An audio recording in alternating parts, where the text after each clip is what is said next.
Hello guys, welcome back to my channel and welcome to another video of today's topic. Already हमने दो topics को cover कर लिया। हम लोगों ने ग्रीड और पैनिक ट्रेडर को कवर कर लिया। तो आज का जो हमारा टॉपिक है वो है फियर। तो फियरफुल ट्रेडर होता है वो कैसे ट्रेड करता है वो मैं आज आपको बताने वाला हूँ। जो फियरफुल ट्रेडर होता है बेसिकली उसकी सब स्ट्रैटेजीज वगैरह सब कुछ ठीक होती है, उसने मार्केट से सीखा भी होता है, उसने अपनी नॉलेज भी ली होती है, लेकिन वो क्या करता है वो लोगों के डिसीजंस की वजह से आके या फिर लोग कहीं से न्यूज़ सुनने के बाद या किसी ने उसको बोल दिया कि यार तेरी ट्रेड तो मेरे से अगेंस्ट जा रही है, तो वो क्या करेगा उस ट्रेड को चेंज कर देगा। सेम थोड़ा सा पैनिक ट्रेडर्स जैसे उसके अंदर भी थोड़े आसार होते हैं, लेकिन वो थोड़ा सा डरपोक ट्रेडर होता है। उस पर पैनिक ट्रेडर में सिर्फ ये फ़र्क होता है कि जो पैनिक ट्रेडर होता है उसके पास ज़्यादा नॉलेज नहीं होती, वो सिर्फ लोगों की बातें सुन के पैनिक होना शुरू हो जाता है। थोड़ी बहुत नॉलेज होती है।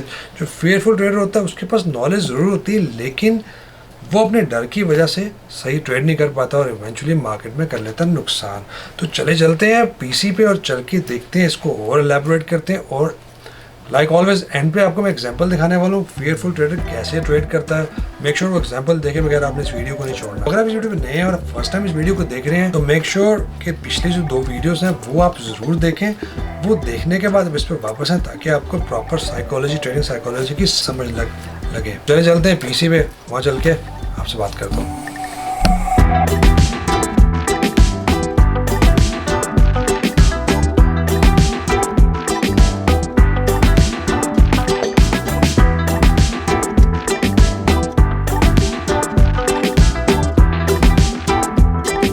तो चलिए बात करते हैं fearful trading की। So let's think about some common problem regarding fear. Fear is complete opposite to greed. Fear leads to pure lack of confidence in your thought process regardless of the time spent studying and practicing your strategy और system. तो जैसा कि आप लोगों ने पिछले grid वाले topic में सुना था, अगर आपने नहीं सुना तो अभी जाके वापस पहले वो देख के आए, क्योंकि आपको जैसे बोला था कि अगर आप पहले वाले टॉपिक्स देखे बगैर आगे आ गए हैं तो उसका फ़ायदा कोई नहीं, सेंस नहीं बनेगा, सब कुछ कनेक्टेड है। तो यहाँ पे ये कह रहा है कि जो फियरफुल ट्रेडिंग होती है वो ग्रीड से बिल्कुल ऑपोजिट होती है, क्योंकि जो फियर होता है वो आपके अंदर जो कॉन्फिडेंस होता है उसको बिल्कुल ख़त्म कर देता है। इवन कि आपने उसके ऊपर आपने अपनी स्ट्रैटेजीज़ के ऊपर आपने अपनी स्टडीज़ पे बहुत सारा टाइम भी स्पेंड किया होगा, लेकिन आपका जो फियर होगा वो आपको आगे बढ़ने नहीं देगा। Fear will cement itself in your mind as a feeling that no matter what you do you will not be profitable और able to become a trader. तो जो फियर है वो एक ऐसी चीज़ आपके अंदर डेवलप कर देगी, वो एक ऐसा मेंटल साइकोलॉजिकल आपको ऐसा डरा देगी कि आपको लगेगा कि यार आपकी जितनी भी स्ट्रैटेजीज़ हैं वो सब गलत हैं। कुछ भी आप कर लें, आप कोई भी स्ट्रैटेजी लगा लें, अगर आपके वो अगेंस्ट 2-3 दफ़ा चली गई है तो नो मैटर आपको लगेगा कि यार आप तो ट्रेडर बन ही नहीं सकते। तो trader suffering from fear they won't be able to understand the losses that result from incorrect assumptions. तो जो fearful trader होगा उसको ये समझ नहीं लगेगी कि यार वो मार्केट में कर क्या रहा है, तो इवेंचुअली वो क्या करेगा अपने लॉसेस करता जाएगा और करता जाएगा। Cycle then continues and ultimately leads to the trader's account being blown. This will come as a direct result of increased irrational decision making process. सो वो इसी साइकिल के अंदर घूमता जाएगा, अपने लॉसेस करता जाएगा, वो डरता जाएगा और इवेंचुअली क्या होगा कि वो गलत डिसीजन करेगा कि अपना अकाउंट जो है उसको ब्लो आउट कर देगा, आखिरकार वो डिप्रेशन में चला जाएगा। तो चलिए इसके बारे में फर्दर बात करते हैं। Think about this some more. Fearfulness can be usually is mistake for conservative trader who generally questions everything but still able to act when his analysis confirm the profitable trade. तो जो fearful trader होता है वो अपने आप को एक illusion के अंदर अपने आप को ले जाएगा और नॉर्मली वो क्या करेगा, वो क्वेश्चंस पूछना शुरू हो जाएगा लोगों के साथ। वो लोगों से अपने ट्रेड आइडिया, उसके बाद अपना ट्रेड आइडिया होगा, अपनी एनालिसिस होंगे, लेकिन वो उसको कंफर्म करने के लिए, उसको डबल चेक करने के लिए वो लोगों से पूछना शुरू कर देगा। All the trades looks the same to him, he doesn't trust his own analysis but still allows the noise to play a part in his thought process. The result of this is usually something along the line of gambling and guesswork with the eventually of exhausted accounts. तो जितनी भी trades होंगी उसको सब same लगना शुरू हो जाएंगी, उसको लगेगा कि जितनी भी ट्रेड्स हैं वो गलत हैं और वो अपने एनालिसिस को लोगों के एनालिसिस का जो वेट होगा वो उसके ऊपर आने देगा। ना वो खुद को ट्रस्ट करेगा, ना कि वो जो मार्केट में नॉइज़ होगी, जैसे कि यार आपके अगेंस्ट जो बातें चल रही होंगी वो उसको भी ट्रस्ट नहीं करेगा। तो इवेंचुअली क्या होगा, वो गलत ट्रेड लगाना शुरू कर देगा। क्या करेगा, वो सिर्फ मार्केट में गैसेस लगाना शुरू करेगा। All the trades look same to him, he doesn't trust his own analysis, he doesn't trust others but still allows the noise to play a part in his thought processes. The result of this is usually something along the line of gambling and guesswork with the eventually of exhausted accounts. जो जितनी भी trades होंगी उसको वो सब same ही लगेंगी, मतलब जैसे कि यार उसको लगता है कि मेरी ट्रेड जो है वो नुकसान में जा रही है, तो इवेंचुअली वो क्या करेगा, वो मार्केट में गैस करना शुरू कर देगा। Trading with fear however provide the trader with second guesses, incorporate the thoughts and opinion of other into his trading and second guesses his own analysis constantly. तो उसका फियर इतना ज़्यादा हो जाएगा कि वो अपने एनालिसिस को छोड़ के लोगों के एनालिसिस को इनकॉर्पोरेट करना शुरू कर देगा, मतलब वो अपने लोगों के एनालिसिस को अपने साथ मिक्स करना शुरू कर देगा, और इतना डर जाएगा कि वो इवेंचुअली क्या करेगा, वो सेकंड गेसेस लगाना शुरू कर देगा। इतना फियरफुल होगा कि वो इवेंचुअली गलत पे गलत डिसीजन लेगा और उसका जो अकाउंट है वो माइनस में जाता जाएगा। जैसा कि आपको हर टॉपिक के बाद मैं सोल्यूशन ज़रूर बताता हूँ, हर चीज़ का सोल्यूशन होता है, तो इसका भी सोल्यूशन देख लेते हैं। The first step you can take to overcome fear is your trading mindset is to understand that you are in full control of your trading career. तो जो पहला स्टेप आप ले सकते हैं, आपको अपने आप पे इतना यकीन करना पड़ेगा कि यार आपकी जो स्ट्रेटजीज हैं, जो आपने सीखा है, आप पर उसका पूरा कंट्रोल है, कोई भी आपके डिसीजंस को चेंज नहीं कर सकता। Is no such thing as luck, coincidence और anything random about success, consistency और profitability of your trading performance. तो ट्रेडिंग में यार कुछ हम लोग जो बोलते हैं कि यार लक थी यार उसने पैसे बना लिए, या चलो कॉन्फिडेंस हो गया यार उसने, लेट्स से कि यार आपने कोई पोजीशन प्लेस की है, लेट्स से कोई न्यूज़ आ गई और वो आपकी पोजीशन विन में चली गई, तो अब लोग बोलेंगे यार वो तो यार आपका तुक्का लग गया, वो कॉन्फिडेंस था, न्यूज़ आ गई उसकी वजह से। वो इस तरह की बातें आपके माइंड में डाल के आपको डाउट में डालना शुरू कर देंगे कि आपको लगना शुरू हो जाएगा कि यार हाँ यार तो कॉन्फिडेंस की वजह से मेरी जो मैं जीत गया हूँ, लेकिन नहीं, आपने वो एनालिसिस किया था, आपने वो अपने मार्केट कंडीशन के रूल्स के मुताबिक वो ट्रेड प्लेस की थी, वो आप उस पर ही स्टिक रहेंगे। लोग तो बोलते जाएंगे, उनको बोलने दें, आप सुनते जाएं, आप अपना काम करते जाएं, लोगों की सुनते जाएं, लेकिन अपने एनालिसिस पे हमेशा भरोसा रखें। It's important for you to acknowledge your achievement however small every single day. तो ये आपके लिए बहुत ज़रूरी है। अगर आप कोई ट्रेड लगाते हैं, आपका अच्छा एनालिसिस बैठता है और आपने उस ट्रेड को जीत लिया, तो ये आपके लिए ज़रूरी है कि अपने आप को रिमाइंड कराते जाएं कि यार ये जो ट्रेड, ये आपके एनालिसिस है, ये आपकी मेहनत की वजह से है, आपकी स्टडी की वजह से है, ये आपकी अचीवमेंट है। तो अपने आप को हमेशा प्रेस करते रहना चाहिए। It is through your hard work, studying and mastering your strategy that consistency is obtain. So आप जो कंसिस्टेंट हुए हैं वो आपके हार्डवर्क की वजह से हुई है, आपने अपनी स्ट्रेटजी को मास्टर किया है। तो आप अपने आप को एक्नॉलेज करते हैं इस चीज़ के कि यार ये आपकी मेहनत है। अगर आप अपनी स्ट्रेटजी पे यकीन रखेंगे, भरोसा रखेंगे और उसी स्ट्रेटजी पे नो मैटर व्हाट कि आप उस स्ट्रेटजी की वजह से कोई पोजीशन लूज़ कर जाते हैं, लेकिन जब तक आपको उस पर भरोसा नहीं होगा, आपको लगना शुरू हो जाएगा कि आपकी स्ट्रेटजी ख़राब है। अगर आपने उस स्ट्रेटजी को मास्टर किया होगा, आपने उसको बैक टेस्ट किया होगा, बैक टेस्ट में आपको ये फ़ायदा होता है कि आपको ये पता लग जाएगा कि अगर आपने 5 in the row positions lose किए हैं, तो आगे 7 या 8 in the row position win भी किए हैं। तो जो आगे आने वाला टाइम है वो आपको पता होता है, आपने वो एक्सपेक्ट किया होता है।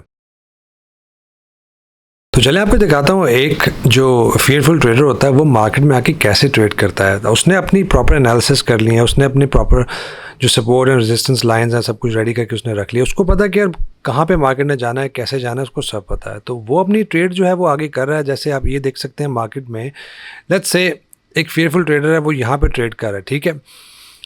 अब क्या करेगा, उसके एनालिसिस के मुताबिक जो है मार्केट ने ऑफ कोर्स यहाँ से नीचे ही जाना है, क्योंकि आप देख सकते हैं अपनी मार्केट ने सपोर्ट को ब्रेक कर दिया। तो अब उसके मुताबिक जो है वो मार्केट ने नीचे आना है, मोस्ट लाइकली नेक्स्ट सपोर्ट पे जाना है।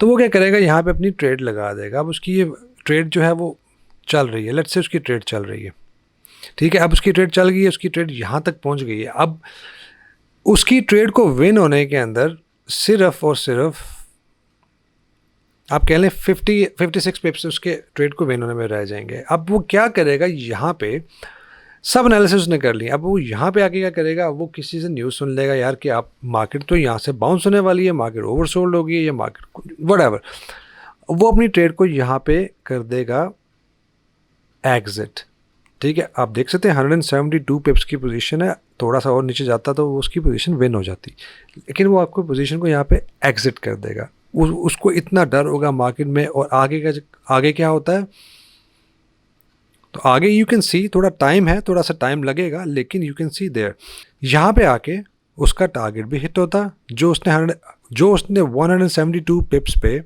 अपनी पोजीशन को एग्जिट कर दिया, वो चाहता तो एक दिन और वेट करता।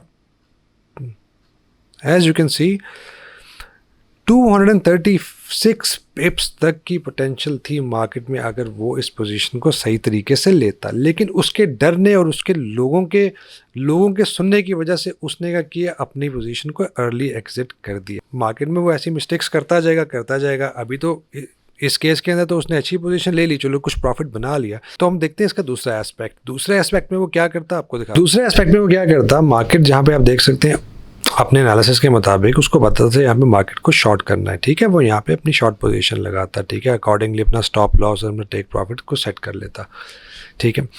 सब कुछ रेडी है यहाँ पे, एवरीथिंग इज रेडी। अब क्या करता, मार्केट जो है लेट्स से यहाँ पे आ गई है।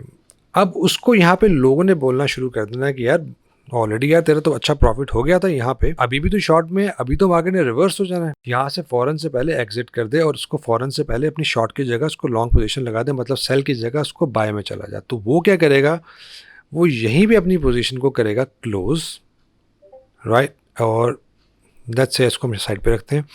वो उसको क्लोज करेगा और यहाँ पे लगा देगा सेम जगह पे बाय। लोगों के कहने पे उसने डर के अपने सही एनालिसिस को भी गलत कर दिया और वहाँ पे लोगों के कहने पे उसने यहाँ पे सेल की जगह बाय लगा दी है। तो अब देखते हैं उसके साथ होता क्या। There we go. पहली बात आप देख सकते हैं वो स्टॉप आउट हो गया यहाँ पे। दूसरी बात आप देख सकते हैं कि ऑलमोस्ट उसका टीपी 1 पिप अवे, उसका जो टीपी टेक प्रॉफिट था वो उसका ऑलमोस्ट हिट हो गया। और अगर हम यहाँ से पीछे चले जाएं तो पीछे जाके आप देख सकते हैं जो उसने पोजीशन अपनी यहाँ पे अर्ली एग्जिट कर दी थी, अगर वो चाहता इसी पोजीशन को कंटिन्यू रहने देता और 309 पिप्स तक का वो प्रॉफिट यहाँ पे ले सकता था। पिप्स क्या होते हैं, पोजीशन कैसे सेट करते हैं, गाइस डोंट पैनिक, वो सारा कुछ मैं आपको आगे आने वाली वीडियोस में बताने वाला हूँ। अभी सिर्फ आपके यहाँ पे साइकोलॉजिकल बेस स्ट्रॉन्ग कर रहा हूँ ताकि आप साइकोलॉजिकल मेंटली रेडी होंगे तभी आप मार्केट में आगे उसको कैरी ऑन कर सकेंगे। तो ये थी एग्जांपल एक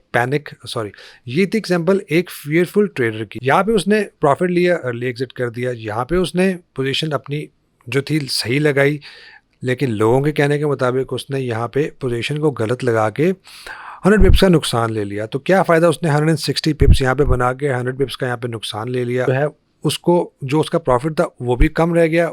यहाँ पे भी उसने जो अपनी पोजीशन थी जो उसने पहले लगाई थी वो भी, उसकी जो प्रॉफिट होना था वो भी खत्म, उल्टा उसको यहाँ पे नुकसान हो गया। तो ये थी एग्जांपल एक डरपोक ट्रेडर की या फियरफुल ट्रेडर की। सजेशन आपको यही है कि अपने फियर को ख़त्म करें, अपने एनालिसिस पे पूरा भरोसा रखें, अपनी स्ट्रैटेजीज को पूरी तरह से मास्टर करें, अपने आप पे भरोसा रखें। अगर आपने पढ़ा है, अगर आपने स्टडी की हुई है, अगर आपने पूरी तरह से अपने आप को रेडी किया मार्केट में, तो मेक श्योर उसके साथ स्टिक रहें। नो मैटर कि आपके 3-4 लॉसेस इन द रो हो जाते हैं, अगर आपको पता होगा बैक टेस्टिंग से कि आपने उसमें कितनी मेहनत की है, आपको ये भी पता होगा कि 3-4 लॉसेस के बाद 6 या 7 प्रॉफिटेबल ट्रेड्स आने वाली हैं। हाँ तो ये था हमारा आज का टॉपिक फियरफुल ट्रेडर पे। आई होप कि आपको इस टॉपिक से काफ़ी वैल्यू मिली होगी एंड आई होप कि आपने इससे सीखा भी होगा।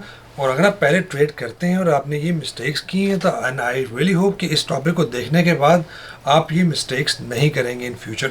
सॉरी, मेक श्योर कि आपने रूल बुक बनाएं, रूल बुक में ये तीनों चीज़ें लिखें और आप उस पर सामने लिख के अपने आप को बार बार रिमाइंड करें कि यार मैंने ना ग्रेडी ट्रेडर बनना है, ना मैंने पैनिक ट्रेडर होना है, ना मैंने फियरफुल ट्रेडर होना है। तो जब आप अपने सामने ये चीज़ को रखेंगे और अपने आप को रिमाइंड कराते जाएंगे तो आप ये मिस्टेक्स नहीं करेंगे। अगर आपने वीडियो को गौर से देखा हुआ है तो आप जब मिस्टेक करने लगे आपको याद आ जाएगा कि यार ये टॉपिक मैंने ऑलरेडी सुना हुआ है। तो अगर आपको इस टॉपिक से वैल्यू मिली है, make sure you hit the like button, give it a big और स्मॉल थम्स अप। तो लाइक ज़रूर करें, it will help me in the YouTube algorithm, ताकि ये वीडियो आगे और भी लोगों तक पहुंच सके और भी लोग इससे फ़ायदा ले चुके हैं। तो चलें गाइस, करते हैं इस वीडियो को यहीं पर रैप। तो I hope you trade green rest of the week. अगर आप ट्रेड करते हैं, अगर आप अभी भी लर्न कर रहे हैं तो कीप लर्निंग, आगे नई स्ट्रेटजीज आने वाली हैं। मैं प्रॉपर बेसिक से लेकर एडवांस लेवल तक जाने वाला हूँ आप लोगों के साथ। Take care, I see you in the next video guys.